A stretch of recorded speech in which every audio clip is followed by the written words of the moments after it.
안녕하십니까. 민법을 잡아낸 남자 안영찬입니다. 자, 이번 영상은요, 취소에 관한 기출문제 영상이고요.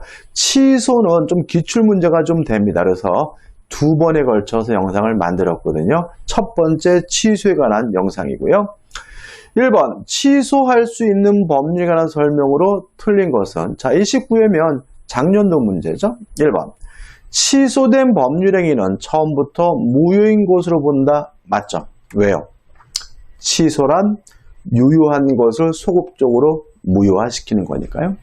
2번 제한 능력자는 취소할 수 있는 법률행위를 단독으로 취소할 수 있다. 맞죠? 왜요?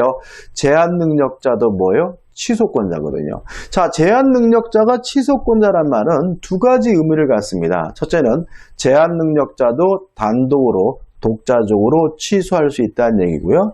두 번째는 제한 능력자가 한 취소를 또다시 제한 능력을 이유로 취소할 수 없다는 의미가 되고요. 1번은 맞는 지문이죠.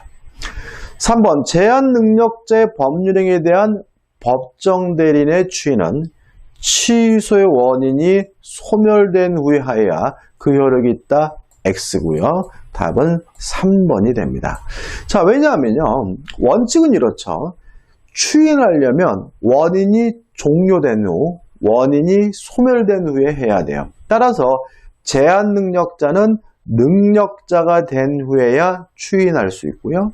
차고, 사기, 강박에 의한 의사표시자는 그 상태에서 벗어난 후에야 비로소 뭐 할 수 있죠? 추인할 수가 있는 거거든요.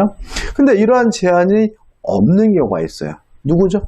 법정 대리인이죠. 따라서 법정 대리인은 원인이 소멸되기 전에도 추인하는 것이 가능합니다. 다시 말하면 제한 능력자인 본인이 아직도 제한 능력 상태라 하더라도 법정 대리인은 추인하는 것이 가능하기 때문에 3번은 X고 3번이 답이 되는 거죠. 4번 제한 능력자의 취소의 원인이 소멸된 후에 이 일을 보류하지 않고 채무 일부를 이행했어요. 자, 우리가 취소권자가 이행하는 것은 뭐가 되죠? 법정 추인이 되고요.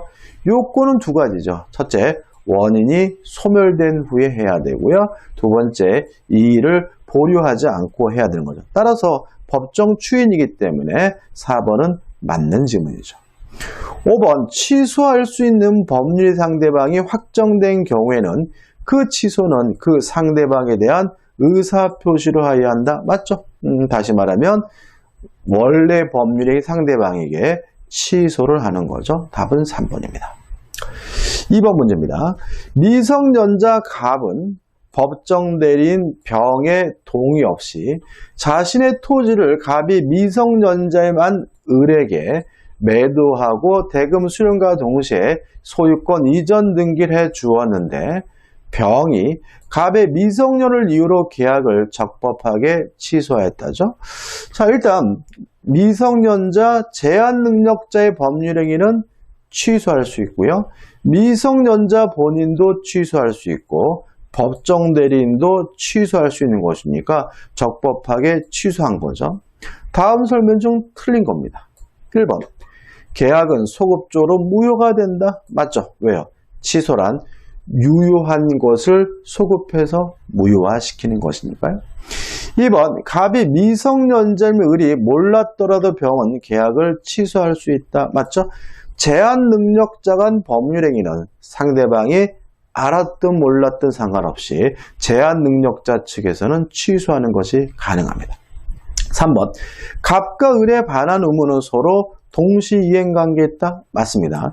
자, 무효가 돼서 원상 회복을 하든 취소가 돼서 원상 회복을 하든 해제가 돼서 원상 회복을 하든 원래 상태로 돌아가는 관계는 동시 이행 관계다. 이렇게 기억하시면 되고요. 4번 갑이 대금을 모두 생활비로 사용한 경우 대금 전액을 반환하여야 한다. 맞습니다. 자, 우리가 제한 능력을 이유로 취소하게 되면 제한 능력자는 선악불문하고 현존하는 이익 범위 내에서만 돌려주면 되는데요. 현존 이익을 계산할 때 우리 판례는 유흥비로 탕진한 것만 소비된 곳을 위함이다. 병원비로 사용했다, 학용품을 구입했다, 생활비로 사용했다 같은 건전하게 소비한 것은 소비된 것이 아니라 현존하는 이익으로 이해하는 것이 우리 판례 입장이기 때문에 모두 생활비로 사용한 경우는 소비된 게 아니에요. 현존하는 거에 따라서 대금 전액을 반환하여야 한다. 맞는 질문이죠. 5번 만약 을이 선의 정에게 매도하고 이전 등기를 하였다면 병이 취소하였더라도 정은 소유권을 취득한다.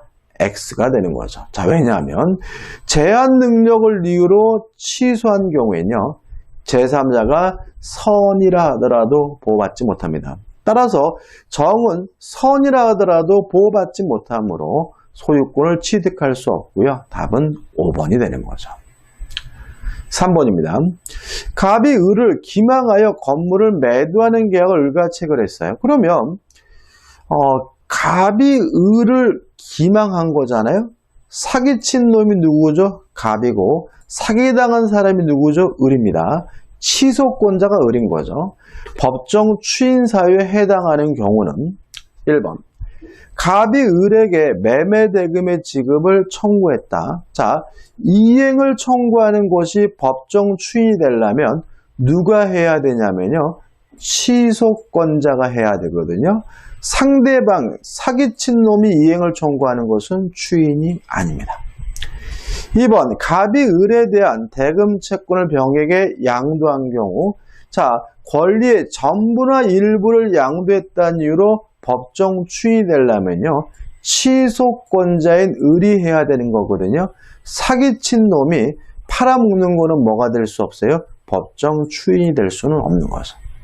3번, 갑이 이전 등기에 필요한 서류를 을에게 제공했어요? 이것도 마찬가지죠. 사기친 놈이 이행한 거 법정 추인이 아니죠. 만약에 을이 제공한 것을 을이 받았다. 을이 받았으면 뭐가 될 수 있어요? 추인이 될 수 있지만 아직은 추인이 아닌 거죠. 4번, 기망 상태에서 벗어난, 이게 뭐죠? 원인이 소멸된 후 을이 취소권자가 이의 없이 매매 대금을 지급했어요. 이행을 했다면 법정 추인이기 때문에 답은 뭐죠? 4번이 되는 거죠. 5번, 을이 매매 계약의 취소를 통해 취득하게 될 계약금 반환 증후권을 정에게 양도했다. 자, 우리가 권리를 취소권자가 양도하는 것은 법정 추인이긴 한데 이 권리가 취소를 전제로 해서 얻게 되는 권리이기 때문에 이거는 취소하겠다는 의미지 추인하겠다는 의미는 아니기 때문에 법정 추인인 것은 4번만이 답이 되는 거죠. 4번 문제입니다. 법률행위 취소에 관한 설명으로 옳은 것은 1번. 자, 취소권의 행사기한 제한이 있죠. 추인이 가능한 날로부터 3년이에요. 따라서 1번. 취소권은 취소할 수 있는 날로부터 3년 X죠. 언제부터 3년이라고요? 추인이 가능한 날. 다른 말로 하면 원인이 소멸된 때부터 3년인 거죠. 또 하나 기간은 법률행위를 한 날로부터 10년이에요. 따라서 2번. 취소권은 취소 사유가 있음을 안 날로부터 10년 내 행사해야 한다. X가 되는 거죠. 그래서 항상 우리 민법은 숫자가 나오면 숫자를 바꾸기보다는 숫자 앞에 말을 바꿔서 오답을 만들기 때문에 앞에 말을 항상 조심하셔야 됩니다. 3번, 제한 능력을 이유로 법률행위를 취소된 경우죠. 자, 제한 능력자는 선이든 악이든 묻지 않고 현존하는 이익 범위 내에서만 돌려주면 되거든요. 따라서 악의 제한 능력자는 받은 이익에 이자를 붙여서 반환하여야 한다. X죠. 4번, 원인이 소멸된 후에 추인할 수 있다는 이 규정은 법정 대리인에게는 적용되지 않죠. 따라서 법정 대리인의 추인은 취소의 원인이 소멸한 후에 하여야만 효력이 있다. X가 되는 거죠. 5번, 취소할 수 있는 법률행위는 추인할 수 있는 후에, 다른 말로 하면 원인이 소멸된 후에 취소권자의 이행 청구가 있으면 이의를 보류하지 않는 한 추인한 것으로 본다. 정확히 맞죠? 다시 말하면 취소권자가 이행을 청구했어요. 언제요? 원인이 소멸된 후 이의를 보류하지 않았다면 법정 추인이 되기 때문에 답은 5번이고 5번이 답이 되는 거죠. 자, 이 영상은 여기까지고요. 자, 이 영상이 도움이 되셨다면 구독, 좋아요 부탁드리고요. 다음 영상은 취소에 관한 두 번째 기출문제 영상입니다. 고맙습니다.